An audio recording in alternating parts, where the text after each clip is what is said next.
Yesus hadir di tengah-tengah kita, umat manusia, menjadi teladan yang hidup di tengah-tengah kita. Katakan amin.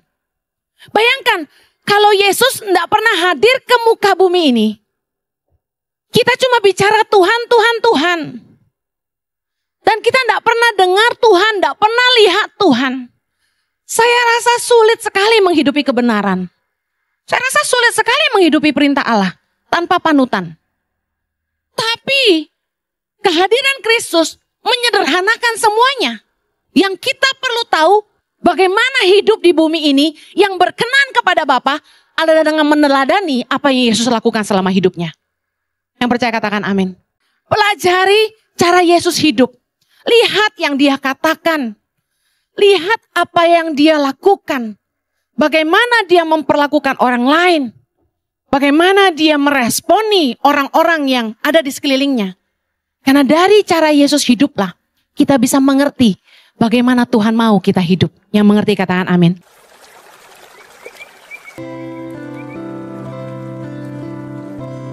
Bapa, sebentar firman-Mu ditaburkan.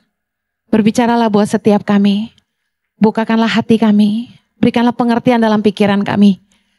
Biarlah kami boleh memahami firman-Mu dan menghidupinya dalam hidup kami. Tolonglah hamba-Mu Tuhan, karena sungguh tanpa Engkau hamba tidak mampu.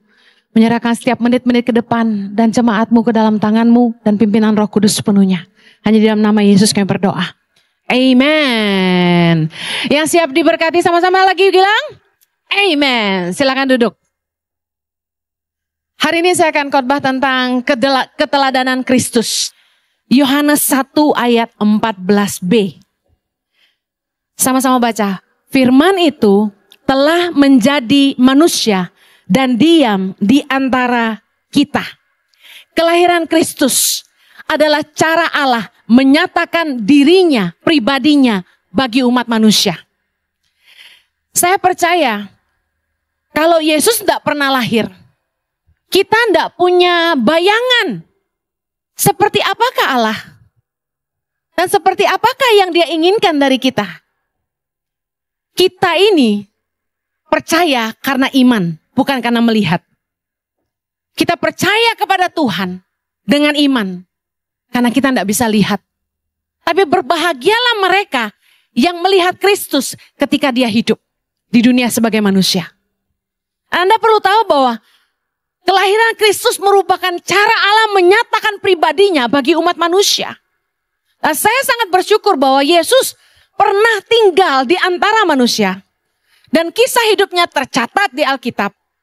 Sehingga dalam hidup kita hari ini, kita punya teladan. Kita bisa belajar tentang kehidupan Kristus dan kita bisa meneladaninya dalam hidup kita. Amen. Dalam hidup kita ini, dalam perjuangan hidup, dalam mengerjakan visi yang dari Tuhan, kita perlu teladan. Kita perlu punya figur yang bisa kita teladani. Siapa teladan hidup Anda? Saya bersyukur di dalam hidup saya, dalam mengerjakan panggilan saya pernah melihat figur-figur yang jadi teladan. Saya pernah membaca buku tentang Mother Teresa. Saya pernah nonton filmnya tentang bagaimana dia memberikan hidupnya bagi orang-orang yang sangat membutuhkan di India. Dan bahkan saya bersyukur oleh anugerah Tuhan saya pernah ke Kalkuta. Di tempat di mana Mother Teresa pernah tinggal. Dan melihat tempat tinggalnya, melihat yayasannya di mana dia menolong banyak anak-anak cacat. Menolong banyak anak orang-orang miskin dan membaca tulisan-tulisannya. Dan beliau sangat menginspirasi saya. Saya tidak pernah menyangka bahwa panggilan hidup saya menyerupai apa yang Mother Teresa pernah kerjakan. Saya tidak pernah menyangka bahwa ada kemiripan dalam panggilan Tuhan. Lalu ketika saya punya visi dari Tuhan untuk melahirkan 1000 pemimpin bagi Indonesia. Waktu itu Pak Ahok menjabat sebagai gubernur untuk Jakarta. Dan Pak Jokowi menjabat sebagai presiden. Baru menjabat sebagai presiden. Saya jujur terpukau melihat bagaimana Pak Jokowi sebagai presiden bisa punya cara yang begitu unik. Belusukan, pergi ke bawah, dan statement pertama saya ingat yang beliau buat adalah revolusi mental. Karena sesungguhnya perubahan cara pikir yang mengubah cara hidup. Makanya firman Tuhan berkata, berubahlah oleh pembaharuan akal budimu. Kita hanya bisa berubah kalau cara pikir kita berubah. Jadi teori beliau cukup alkitabiah. Kemudian waktu saya lihat Pak Ahok memimpin Jakarta, baru sekali itu saya peduli sama kota Jakarta. Karena ternyata ada seorang pemimpin yang bisa begitu menginspirasi warganya untuk melihat Jakarta berubah. Saya jadi lebih aware untuk tidak buang sampah sembarangan. Karena ada yang mengupayakan supaya Jakarta nggak banjir. Mama saya tinggal di Green Garden. Nah, saya sering sekali naik tol, turun di Angke. Nah, itu melewati Kali Jodoh ya namanya. Di situ dulu saya hafal itu rumah-rumah bordir di sepanjang kali itu ya.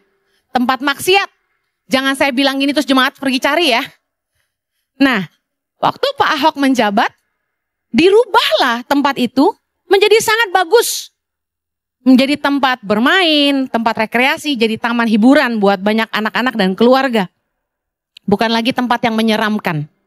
Saya lagi nggak promosi soal tokoh-tokoh ini, tapi menurut saya apa yang mereka lakukan memberi inspirasi buat saya untuk melahirkan pemimpin-pemimpin yang berintegritas, yang cerdas, yang takut akan Tuhan dan mencintai rakyat. Indonesia bisa maju nggak? Sejak melihat mereka, saya percaya Indonesia bisa maju kalau pemimpinnya berubah. Karena itulah saya timbul iman bahwa ketika Tuhan bilang gini, Henny, apa yang kamu mau lahirkan untuk Indonesia? Saya jawab, pemimpin Tuhan. Tuhan bilang, lahirkan 1000 pemimpin bagi Indonesia. Bangun 10 sekolah berasrama di Indonesia. Itu tahun 2019. Dan saya mulai timbul iman. Indonesia memang luas, kepulauan. Tetapi cuma 34 provinsi waktu itu. Sekarang 38. Saya timbul iman. Kalau Tuhan mempercayakan saya mengkuliahkan 1000 anak Indonesia, masa sih 38 itu terlalu sulit? Saya percaya Indonesia itu dibagi menjadi 38 provinsi. Dan cuma membutuhkan 38 pemimpin yang cerdas, berintegritas, takut akan Tuhan dan mencintai rakyat untuk memajukan Indonesia. Katakan amin. Saya sangat percaya itu. Tapi berangkat dari iman yang saya punya inspirasi. Terlepas dari kesalahan-kesalahan yang mereka lakukan, saya tidak suka menghakimi orang, saya suka belajar dari orang. Kalau kita makan ikan, ambil dagingnya, buang tulangnya. Saya lebih senang kalau kita belajar dari hidup orang, jahat sekalipun, seperti Hitler contohnya. Ada hal baik yang kita bisa belajar. Bahwa anak itu perlu bapak. Figur bapak sangat penting. Orang itu bisa jadi kejam karena apa? Kita jadi belajar. Dan kehebatan Hitler memimpin, dia punya pengaruh yang luar biasa. Itu pemimpin hebat. Banyak hal yang kita bisa belajar dari orang lain. Nah, Yesus hadir di tengah-tengah kita, umat manusia, menjadi teladan yang hidup di tengah-tengah kita. Katakan amin. Bayangkan, kalau Yesus tidak pernah hadir ke muka bumi ini, kita cuma bicara Tuhan, Tuhan, Tuhan. Dan kita tidak pernah dengar Tuhan, tidak pernah lihat Tuhan. Saya rasa sulit sekali menghidupi kebenaran. Saya rasa sulit sekali menghidupi perintah Allah tanpa panutan. Tapi kehadiran Kristus menyederhanakan semuanya. Yang kita perlu tahu bagaimana hidup di bumi ini yang berkenan kepada Bapa adalah dengan meneladani apa yang Yesus lakukan selama hidupnya. Yang percaya katakan amin. Saya bilang sama orang-orang yang malas baca Alkitab. Saya bilang gini. Kalau kamu merasa nggak sanggup baca Alkitab satu buku, udah pelajari cara hidup Yesus saja. Baca aja Injil Matius sampai ke Wahyu kalau sanggup. Pelajari cara Yesus hidup. Lihat yang dia katakan. Lihat apa yang dia lakukan. Bagaimana dia memperlakukan orang lain. Bagaimana dia meresponi orang-orang yang ada di sekelilingnya. Karena dari cara Yesus hiduplah kita bisa mengerti bagaimana Tuhan mau kita hidup. Yang mengerti katakan amin. Yohanes 13 ayat 15. Kita baca sama-sama. Sebab aku telah memberikan suatu teladan kepada kamu supaya kamu juga berbuat sama seperti yang telah kuperbuat kepadamu. Yesus berkata, sebab aku telah memberikan suatu teladan kepada kamu. Yesus telah memberikan teladan kepada kita untuk kita ikuti. Amin. Nah, dalam hidupnya, teladan apakah yang Yesus berikan?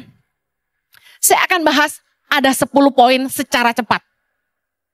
Yang pertama, Yesus tidak fokus pada kesenangan duniawi yang sementara. Dalam Matius 4 ayat 1-11, ingat kisah tentang Yesus dicobai di padang gurun? Apa yang iblis tawarkan kepada Yesus? Itu pencobaan pertama.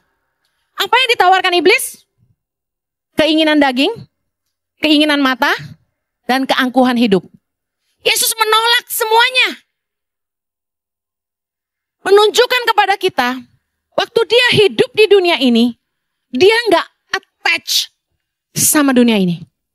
Dia nggak punya ikatan yang memberatkan dia di bumi ini.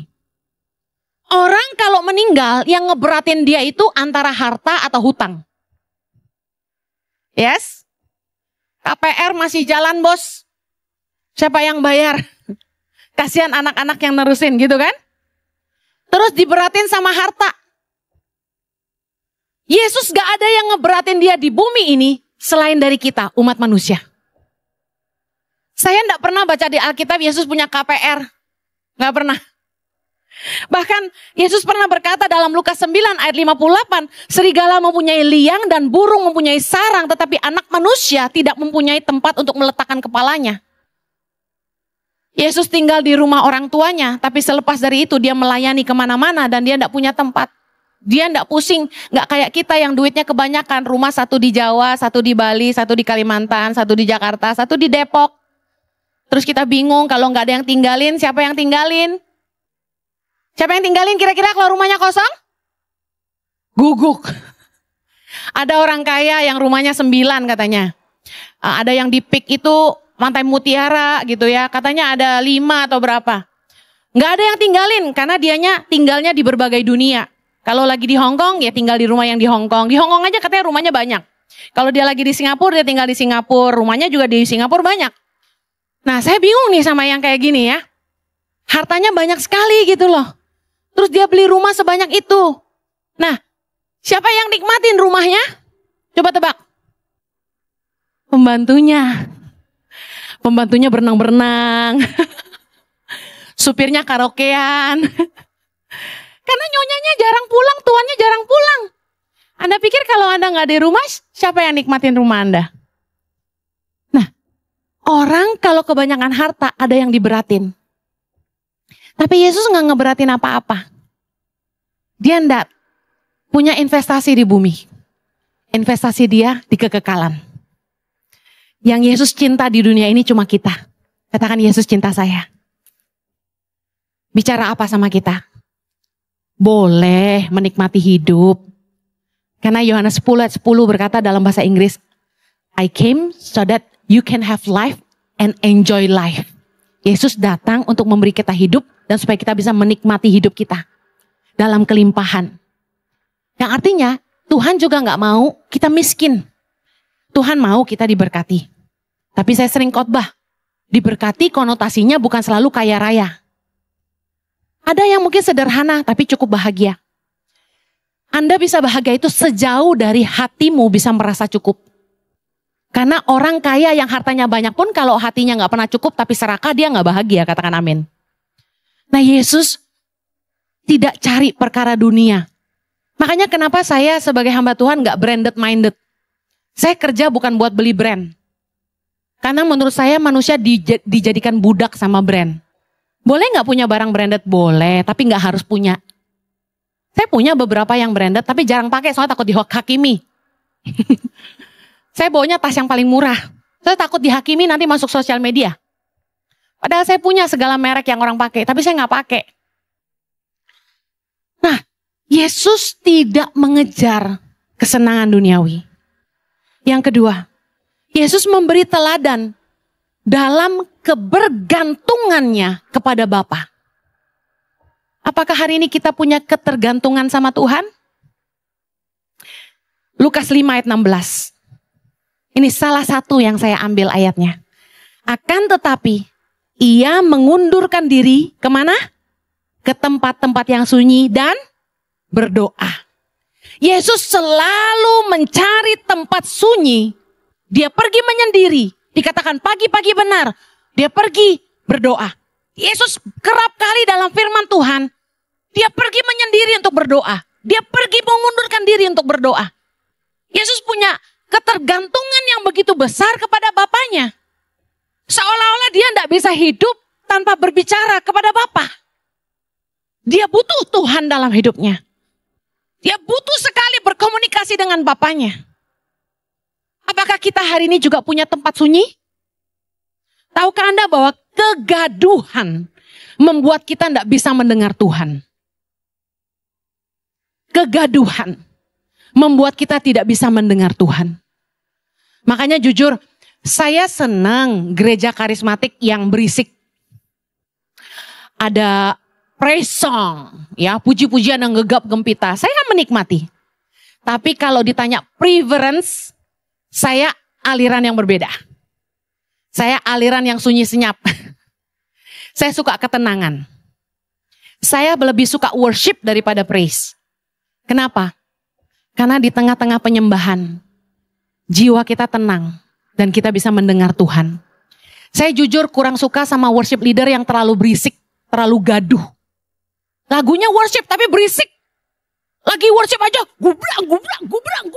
Wah, teriak-teriak terus gitu, kayak Bu Heni. Saya lebih suka tuh kalau penyembahan tenang dikit gitu. Tenang, jangan berisik, tenggelam, intim gitu. Lalu mengizinkan Roh Kudus bicara, diam sebentar. WL tuh kalau diam kayak panik gitu loh. Padahal gak apa-apa diam sebentar.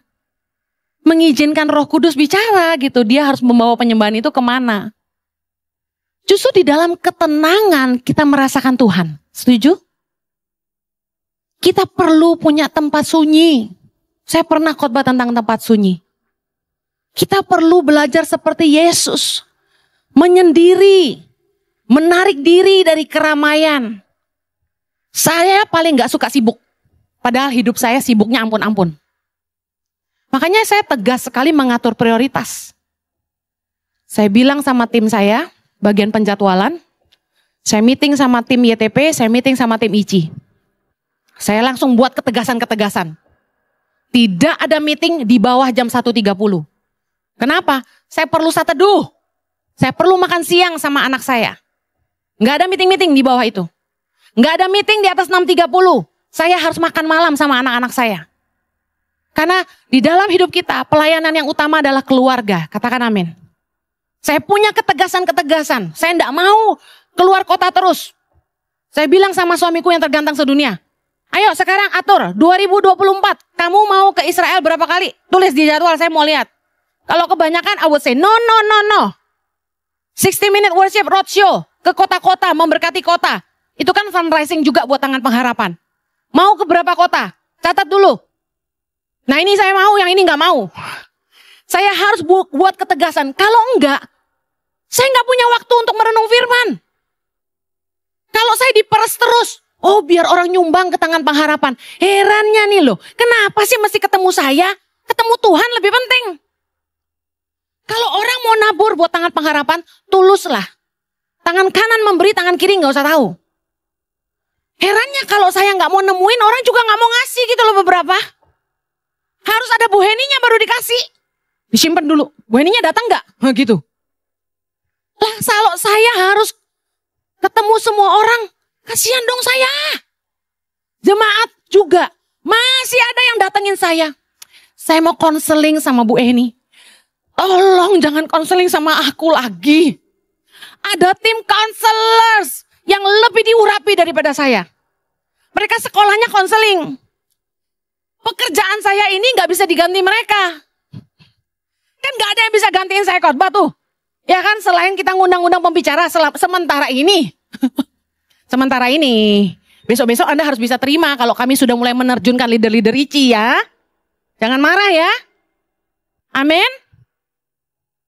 Saya tahu saya tidak bisa sibuk. Kalau saya sibuk terus, khotbah saya mulai nggak ada isi. Karena harus khotbah kan. Makanya saya bilang sama suami saya butuh waktu tenang. Anda harus ngotot gitu loh dalam hidupmu. I need quiet time. Why? Menunjukkan ketergantunganmu sama Tuhan. Tanpa punya waktu dengan Tuhan, kita tidak punya kekuatan. Jadi pemimpin, berat tanggung jawabnya. Menggembalakan domba-domba, tanggung jawabnya besar, tidak bisa sembarangan. Kita butuh kekuatan Tuhan dan hikmat Tuhan. Amen. Ayo jangan terlalu sibuk, katakan kanan kirimu jangan sok sibuk kamu. Kamu butuh Tuhan. Amin. Yang ketiga, teladan Yesus. Dia memberi teladan dalam cintanya akan rumah Tuhan. Yesus tuh suka berada di rumah Tuhan. Di bait Allah. Yohanes 2 ayat 17. Maka teringatlah murid-muridnya bahwa ada tertulis. Cinta untuk rumahmu menghanguskan aku. Sejak usia 12 tahun, Yesus suka datang ke bait Allah. Sampai ketinggalan. Ingat? Orang tuanya sampai lupa anaknya tertinggal. Dalam Yohanes 8 ayat yang kedua. Pagi-pagi benar ia berada lagi di bait Allah. Dan seluruh rakyat datang kepadanya. Ia duduk dan mengajar mereka. Banyak ayat yang membicarakan tentang Yesus sedang mengajar di bait Allah. Yesus sedang mengajar di bait Allah. Banyak. Tapi ini menarik buat saya. Ada kata-kata ini. Pagi-pagi benar. Bayangin. Kalau saya sih, kalau udah khotbah malam, bangun pagi-pagi tuh, teng, kepala sampai cenut-cenut. Pagi-pagi benar. Ia berada lagi. Katakan berada lagi. Berarti baru berada di bait Allah. Udah berada di bait Allah lagi. Sering kali Yesus berada di bait Allah. Dia cinta akan rumah Bapaknya. Dia cinta berada di gereja itu satu kesenangan. Berada di bait Allah merupakan suatu hal yang dia cintai. Nah, Anda kalau ke gereja jangan Natal aja. Harus seneng gitu loh pergi ibadah.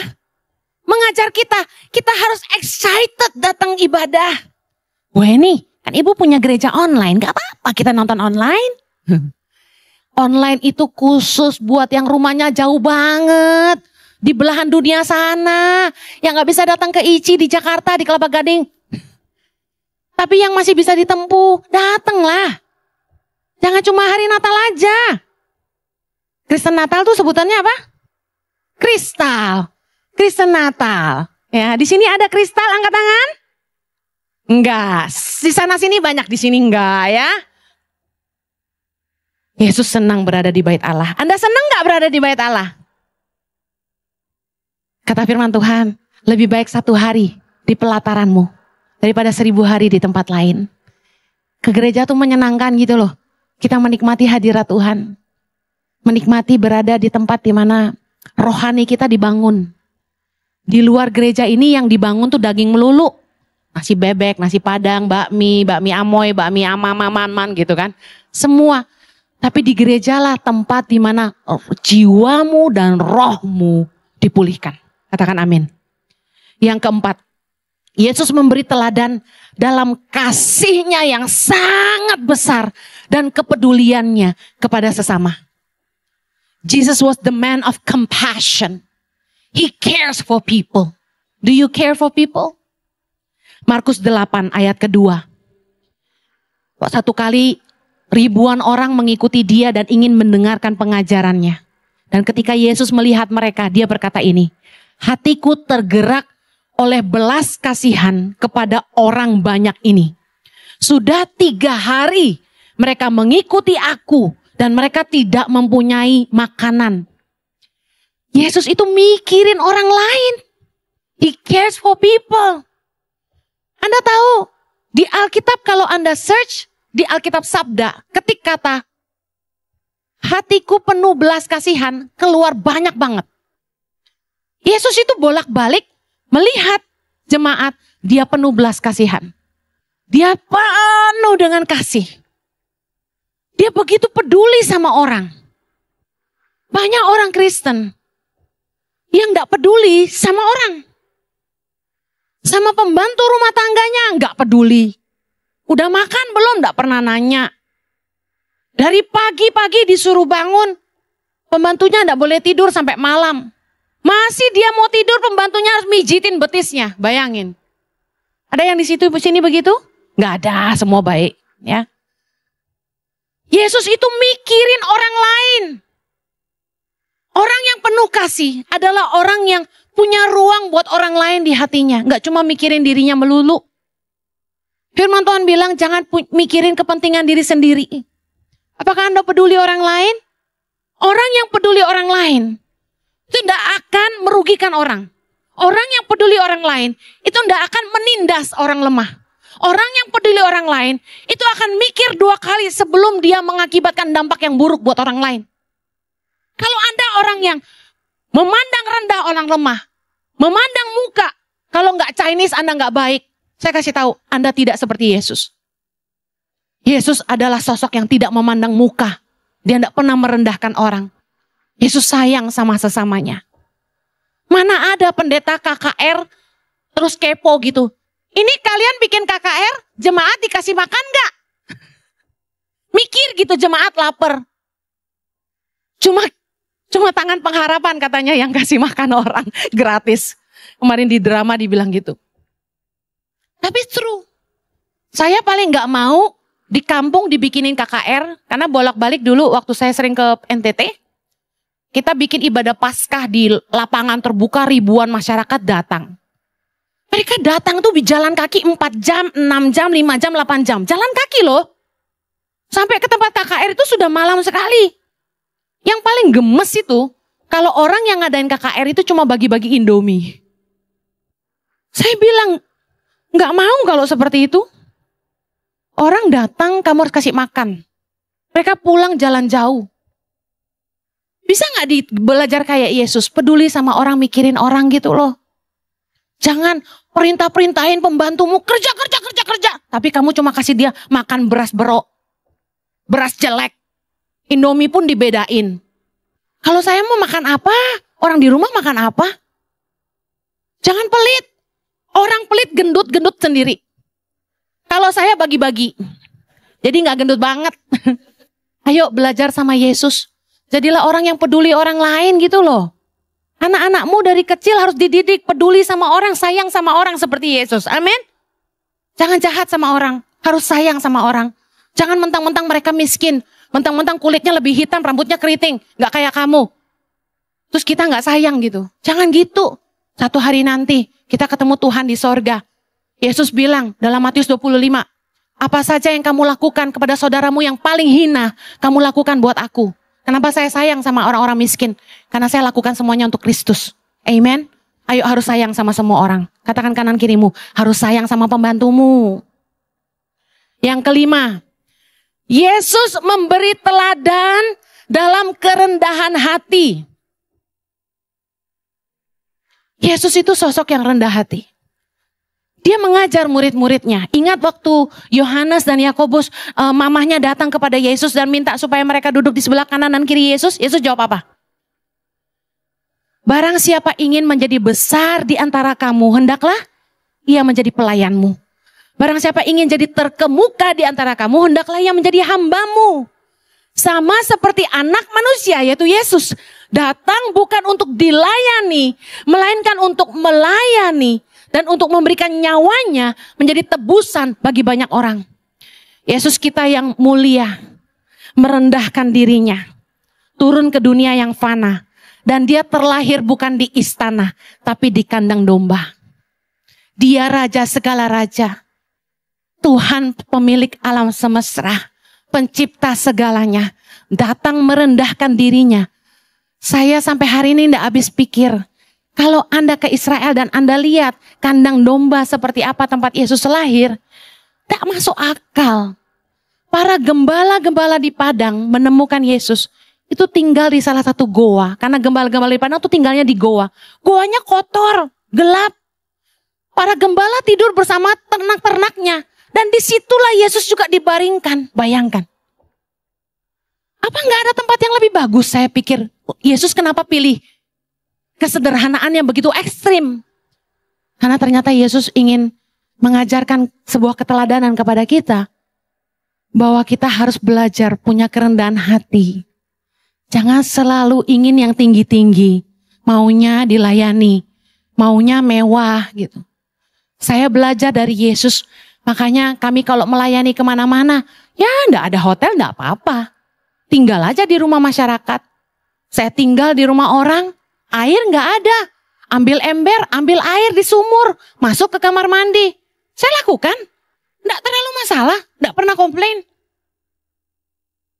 Tidur di rumah masyarakat. Kecoa semua apa. Kumbang-kumbang berjatuhan. Saya tidur aja dalam nama Yesus. Gak tahu kalau gue mangap ada yang masuk gak bodo amat. Tapi saya belajar Yesus aja segitu sederhananya. Kita juga belajarlah hidup lebih sederhana. Karena kunci kebahagiaan itu terletak pada kesederhanaan. When you simplify your life, you will be more happy. Hidup itu kalau terlalu ribet gitu ya. Saya sorry ya, saya masuk ke rumah orang kaya ya. Saya bingung. Banyak banget barangnya. Banyak banget. Saya jadi bingung. Ini buat apa sih? Kalau bisa gak usah banyak barang rumah kita. Mati juga gak bisa dibawa. Ini yang rumahnya udah kayak gudang nih. Kebanyakan pajangan. Mendingan bagi-bagi aja. Yang keenam. Yesus memberi keteladanannya dalam ketaatannya kepada kehendak Bapa. Lukas 22 ayat 42. Ya Bapakku, jikalau engkau mau, ambillah cawan ini daripadaku. Tapi bukanlah kehendakku, melainkan kehendakmu yang terjadi.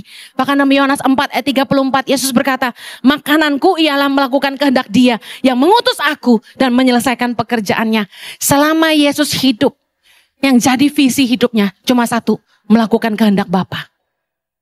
Dia tidak punya ambisi pribadi. Dia cuma fokus melakukan kehendak Bapa. Saya teladani Yesus betul.